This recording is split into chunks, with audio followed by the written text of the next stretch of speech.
نہیں، صرف مختلف اندازوں کا بیان ہے۔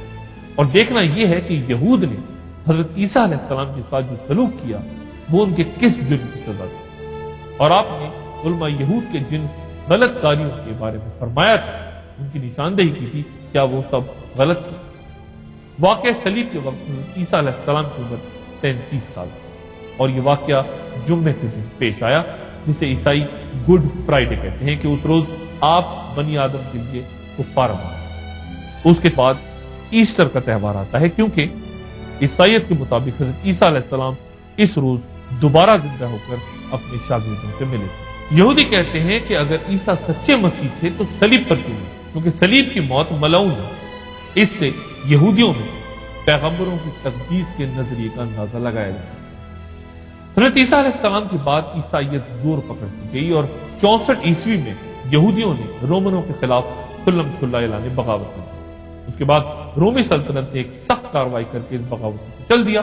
اس قتل عام میں 1.5 لاکھ افراد مارے گئے، اور ہزاروں کو پکڑ کر ایمفی تھیٹروں میں جنگلی درندوں سے بھڑوانے اور جنگلی جانوروں کا تختہ مشق بننے بھیج دیا گیا۔ بیت المقدس کو آگ لگا دی گئی، اور ہیکل سلیمانی کو اس طرح پیوند خاک کیا گیا کہ کوئی بھی یہودی یہ بتانے کے لیے نہ بچ سکا کہ اس کا وجود کس مقام پر تھا۔ یہودی فلسطین سے نکالے جا چکے تھے، اور وہاں رومی عیسائی حکمراں ہرقل کی حکومت۔ یہ وہی وقت تھا جب عرب میں رسول اللہ صلی اللہ علیہ وآلہ وسلم کی ولادت ہوئی۔ ہرقل کی کامیابی سے لے کر حضرت عمر بن خطاب رضی اللہ تعالیٰ عنہ کے دور تک یہ شہر عیسائیوں کے قبضے میں رہا۔ اس دوران یہودی جو منتشر ہو چکے تھے جگہ جگہ اپنی بستیاں بسائے بیٹھے رہے۔ وہ مقامی عرب بدوؤں اور قریش عرب سے اپنے اس رشتے کا ذکر کرتے رہتے جو حضرت ابراہیم علیہ السلام کی اولاد ہونے کے باعث قائم۔ میں ایک بار پھر یاد دلا دوں کہ یہودی حضرت ابراہیم علیہ السلام اور حضرت سارہ کے صاحبزادے حضرت اسحاق علیہ السلام کی اولاد تھے، جبکہ قریش حضرت ابراہیم علیہ السلام اور حضرت ہاجرہ کی اولاد تھے۔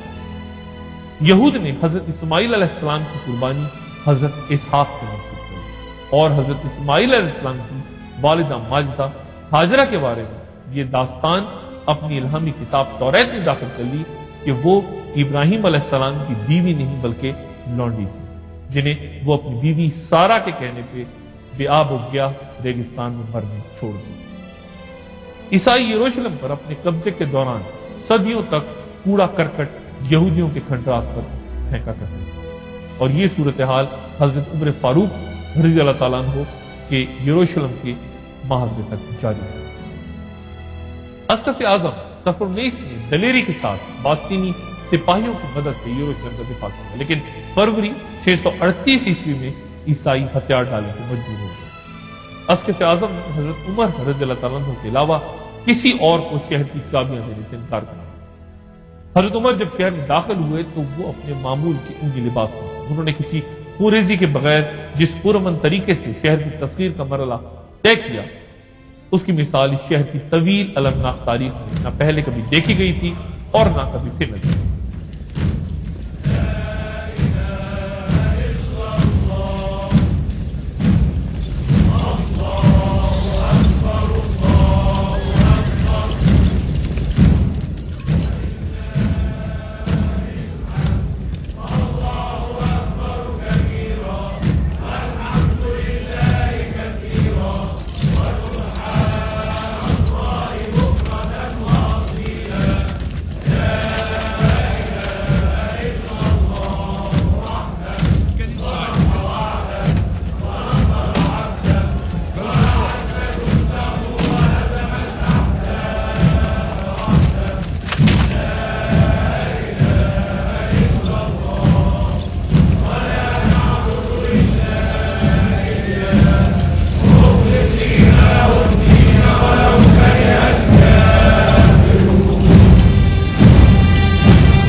جب عیسائیوں نے ہتھیار ڈالے تو کوئی کشف و خش نہیں ہوا اور نہ ہی غارت کرے، نہ ہی کوئی مذہبی مقام نظر آتش ہوا اور نہ ہی کسی کو جلاوت نہیں کیا۔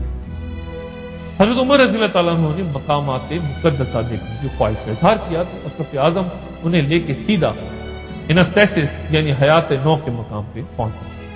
حضرت عیسیٰ علیہ السلام کی موت اور حیات نو کے نظریے کے مطابق اس جگہ بنائی گئی عالیشان یادگار عمارت کو دیکھ کے مسلمان خلیفہ خوش نہ ہوئے، کیونکہ اسلام حضرت عیسیٰ علیہ السلام کی صلیب پر موت کو غلط قرار دیتا۔ حضرت عمر رضی اللہ تعالیٰ عنہ اسی مقام پر کھڑے تھے کہ نماز کا وقت ہو۔ خلیفہ سے کہا گیا کہ وہ یہی نماز ادا کر لیں، لیکن حضرت عمر گرجے سے باہر نکلے اور انہوں نے باہر شاہراہ پر نماز ادا کی اور کہا کہ اگر میں نے کسی مسیحی مزار یا گرجے میں نماز پڑھ لی تو مسلمان اس پر قبضہ کر لیں گے اور اس بنیاد پر اسے مسجد بنا دیں گے کہ خلیفہ نے یہاں پر نماز پڑھی۔ پھر حضرت عمر فاروق رضی اللہ تعالیٰ عنہ نے فرمان جاری کیا کہ یہاں کوئی مسجد تعمیر نہیں کی جائے۔ اب حضرت عمر نے معبد سلیمانی دیکھنے کی خواہش ظاہر، لیکن جب وہ اس مقام پر پہنچے تو یہ دیکھ کر حیران رہ گئے کہ عیسائی حضرت سلیمان علیہ السلام سے منسوب اس مقدس مقام کو کوڑا کرکٹ پھینکنے کے لیے استعمال کیا۔ انہوں نے دونوں ہاتھوں سے کوڑے کا ایک ڈھیر اپنی جھولی میں ڈالا اور شہر کی دیوار سے باہر پھینکا۔ ان کے ساتھیوں نے ان کی تکلیف شروع کی۔ اس کے بعد حضرت عمر نے یہودی علوم اسرائیلیات کے